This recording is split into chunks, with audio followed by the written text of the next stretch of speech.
வணக்கம்.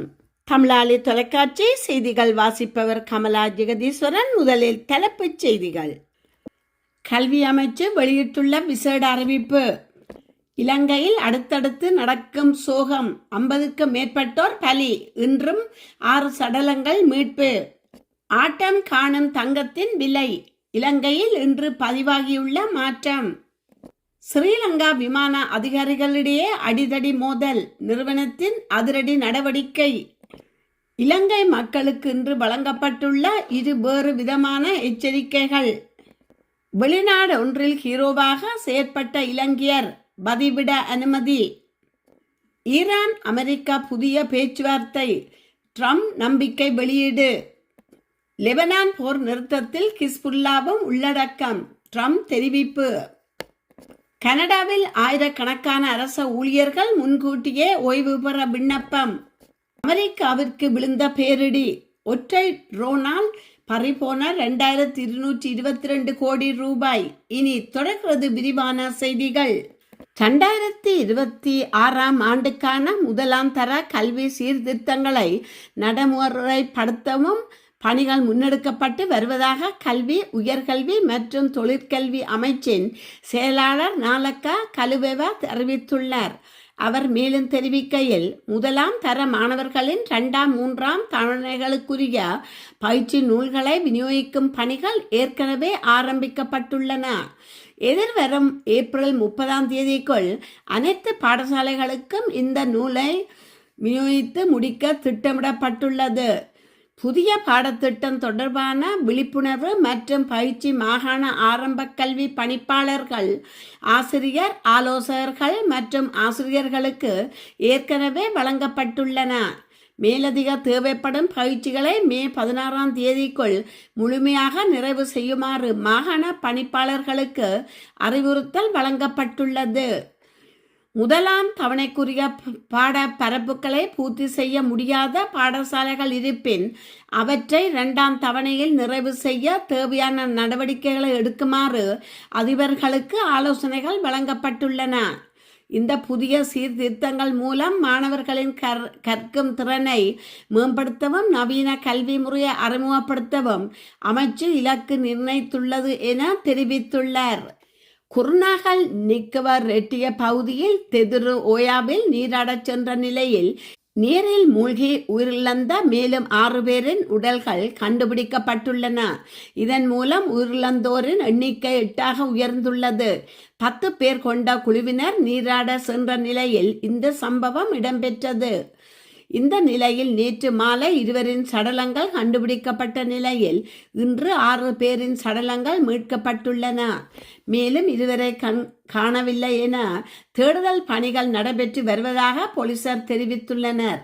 நீரில் மூழ்கிய நிலையில் இருந்த மேலும் 2 பாதுகாப்பாக மீட்கப்பட்டு சிகிச்சைக்காக மருத்துவமனையில் அனுமதிக்கப்பட்டுள்ளனர். காணாமல் போனவர்களை தேடும் பணிகள் பிரதேச மக்களும் பாதுகாப்பு படையினரும் இணைந்து தீவிரமாக முன்னெடுத்து வருவதாக போலீஸ் ஊடகப் பிரிவு தெரிவித்துள்ளது. கடந்த ஒரு வார கால பகுதியில் நாடளாவிய ரீதியில் இடம்பெற்ற விபத்து சம்பவங்களில் 50க்கும் மேற்பட்டவர்கள் உயிரிழந்துள்ளதாக போலீசார் தெரிவித்துள்ளனர். இவர்களில் 24க்கும் மேற்பட்டவர்கள் நீர் மூழ்கி உயிரிழந்துள்ளதாக போலீஸ் ஊடக பேச்சாளர் FU புட்லர் தெரிவித்துள்ளார். மக்களுக்கு நீந்த தெரியாததாலும் குளிப்பதற்கும் பொழுதுபோக்குவதற்கும் மிகுந்த பாதுகாப்பற்ற இடங்களுக்கு சென்றமையினால் இந்த துயர சம்பவம் பதிவாகி உள்ளதாக அவர் சுட்டிக்காட்டியுள்ளார். கனடாவின் ஹால்டன் பகுதியில் தபால் மூலம் கோக்கைன் அனுப்பியதாக குற்றம் சாட்டப்பட்ட ஒருவரை போலீசார் கைது செய்துள்ளனர். இந்த சம்பவம் தொடர்பாக பிப்ரவரி மாதத்தில் விசாரணை தொடங்கப்பட்டது. தொடர்ந்து மேற்கொண்ட விசாரணையில் சந்தேக நபர் அடையாளம் காணப்பட்டார் என போலீசார் தெரிவித்துள்ளனர். புர்லிங்டன் பகுதியில் உள்ள அவரது வீட்டில் மேற்கொண்ட சோதனையின் போது 42 வயதான டிரைவர் ஹோட்மேன் கைது செய்யப்பட்டார். 13 கிராம் கோக்கைன் அஞ்சல் அனுப்புதல் தொடர்பான ஆதாரங்கள் குறுக்குவில் போலி வாகன எண் பலகைகள், சுமார் 70,000 சட்டவிரோத சிகரெட்டுகள், திருடப்பட்ட பிக்கப் வாகனம் என்பன சந்தேக நபரிடமிருந்து மீட்கப்பட்டுள்ளது. 4 போதைப்பொருள் தொடர்பான குற்றங்கள், 2 குறுக்குவில் வைத்திருத்தல் குற்றங்கள், 2 தடை செய்யப்பட்ட நிலையில் வாகனம் ஓட்டிய குற்றங்கள் மற்றும் வாகன அடையாள எண் மாற்றியமைத்தல் உள்ளிட்ட பல குற்றச்சாட்டுகள் சந்தேக நபர் மீது சுமத்தப்பட்டுள்ளது.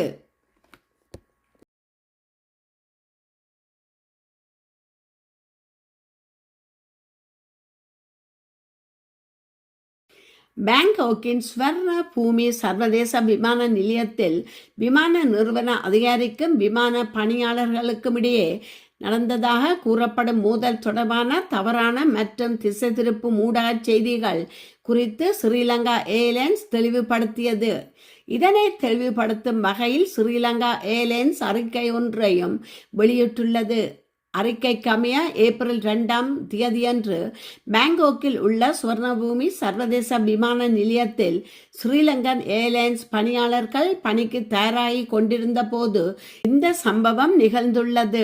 ஸ்ரீலங்கன் இலங்கை முகாமையாளர்கள் பயணிகள் பதிவுக்குள் நுழைந்து விமானத்தை இயக்கும் பணியாளர்கள் மற்றும் நிலைய முகாமையாளருடன் கைகலப்பில் ஈடுபட்டதாக கூறப்பட்டுள்ளது. இந்த விவகாரம் உடனடியாக சுவர்ண பூமி சர்வதேச விமான நிலைய போலீசாரிடம் தெரிவிக்கப்பட்டதெனவும் தற்போது விசாரணைகள் நடைபெற்று வருவதாகவும் சுட்டிக்காட்டப்பட்டுள்ளது.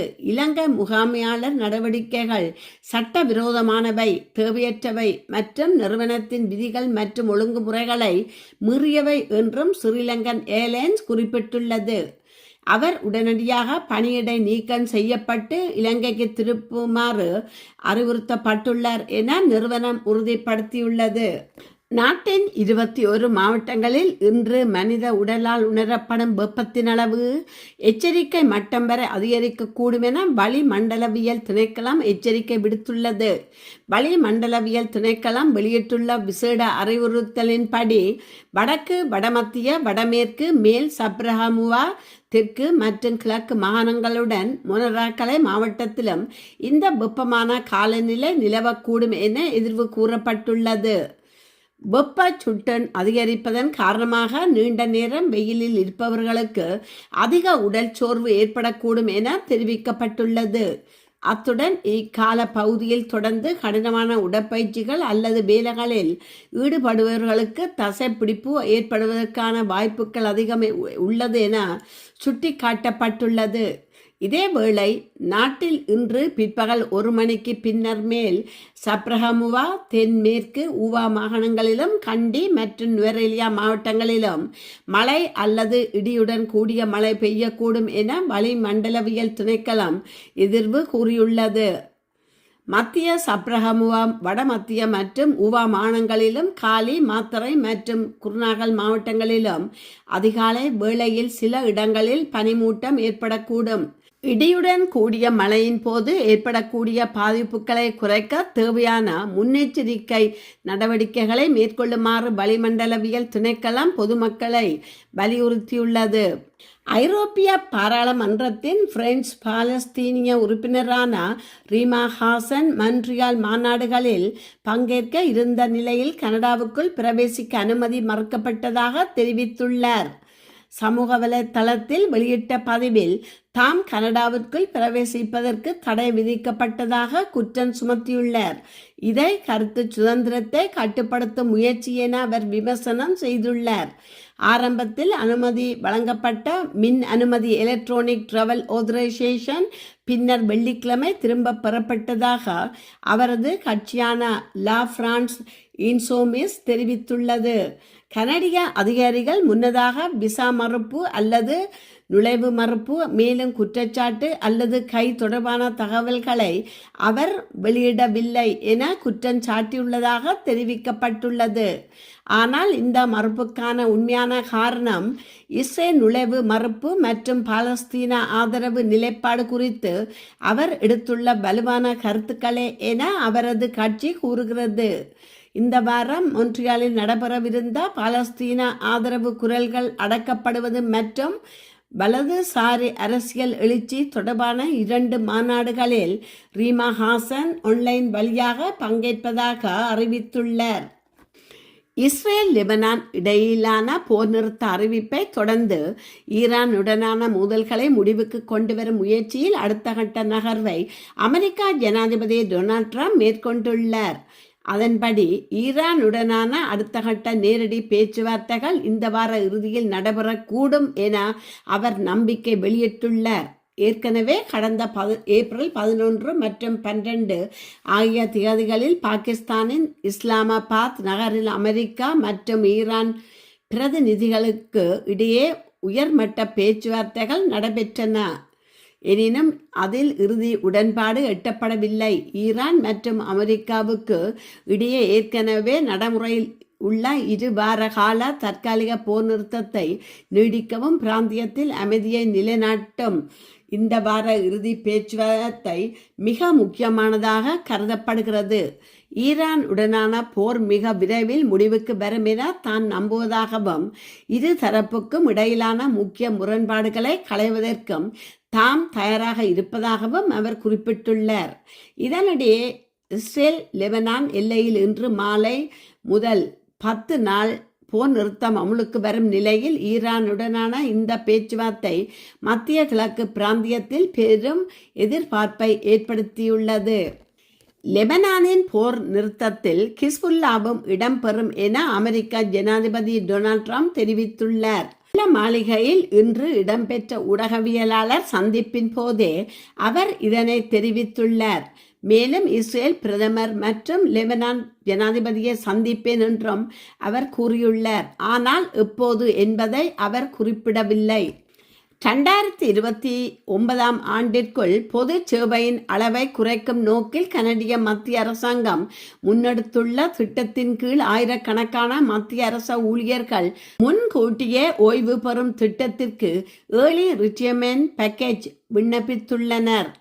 கடந்த டிசம்பர் மாதம் சுமார் 68,000 மத்திய அரசு ஊழியர்களுக்கு முன்கூட்டியே ஓய்வு பெற தகுதி உடையவர்கள் என அறிவித்தல் விடுக்கப்பட்டது.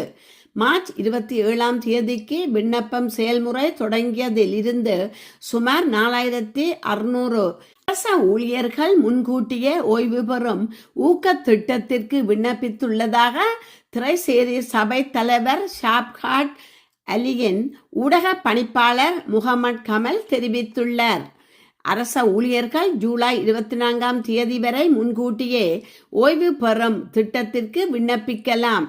இத்திட்டம் ஊழியர்களுக்கு நிதி அபராதங்கள் இன்றி ஓய்வு பெற அனுமதிக்கும் என்பதுடன் முன்கூட்டியே ஓய்வு பெறும் ஊக்க திட்டத்திற்கு அங்கீகரிக்கப்பட்ட எந்த ஒரு அரச ஊழியரும் ஜனவரி 20, 2027க்குள் ஓய்வு பெற வேண்டும் என்பது குறிப்பிடத்தக்கது. இத்திட்டத்தின் கீழ் தகுதியுடைய ஊழியர்கள் பல ஆண்டுகால சேவையில் அடிப்படையில் உடனடியாக ஓய்வூதியத்துடன் ஓய்வு பெற விண்ணப்பிக்கலாம். முன்கூட்டியே ஓய்வு பெறுவதற்கு எந்த குறைப்பும் இல்லை என்று மத்திய அரசு தெரிவித்துள்ளது. ஈரான் மீது அமெரிக்கா இஸ்ரேல் கூட்டு தாக்குதல் நடத்தி வருகிறது. இதில் அந்நாட்டின் உச்ச தலைவர் அயத்துல்லா கமேனி உட்பட பல தலைவர்கள் கொல்லப்பட்டனர். இதற்கிடையே கடந்த வாரம் இரு நாடுகளும் 2 வார போர் நிறுத்தத்திற்கு சம்மதித்தன. ஆனால் நிரந்தர போர் நிறுத்தம் குறித்து பாகிஸ்தான் மத்தியஸ்தத்தில் நடந்த பேச்சுவார்த்தை தோல்வி அடைந்தது. தொடர்ந்து ஈரான் கட்டுப்பாட்டில் உள்ள ஹார்மஸ் ஜலசந்தியை அமெரிக்கா கடற்படை முற்றுகையிடும் என அமெரிக்கா ஜனாதிபதி ட்ரம்ப் அறிவித்தார். இதற்கிடையில் போரின் போது அமெரிக்கா தனது அதிநவீன F-35 போர் விமானங்கள் 3 ஈரான் தாக்குதலில் இழந்தது. அதேவேளை ஈரானுடனான போரில் இந்திய மதிப்பில் 2,222 கோடி ரூபாய் அதாவது $238 மில்லியன் மதிப்புள்ள MQ-4C ட்ரைட்டன் எனப்படும் கண்காணிப்பு ட்ரோன் ஒன்றை அமெரிக்கா இழந்துள்ளது. இருப்பினும் தொழில்நுட்ப கோளாறு காரணமாகவே இந்த கண்காணிப்பு ட்ரோன் விபத்துக்குள்ளானது. அதன் மீது எந்த தாக்குதலும் நடத்தப்படவில்லை என்று அமெரிக்கா கடற்படை தெரிவித்துள்ளது. சர்வதேச வான்வெளியில் ஹார்மோஸ் அருகே டிரேட்டன் ரோந்து பணியில் ஈடுபட்டிருந்த போது அது திடீரென 50 அடி உயரத்தில் இருந்து 10 அடி உயரத்துக்கு கீழே இறங்கியது. அதன் பிறகு அது மறைந்து விட்டது என்று தெரிவிக்கப்பட்டுள்ளது. இத்துடன் செய்திகள் நிறைவு பெறுகின்றன. மீண்டும் மற்றொரு செய்தியூடாக உங்களை சந்திக்கும் வரை வணக்கம் கூறி விடைபெறுபவர் கமலா ஜெகதீஸ்வரன். நன்றி.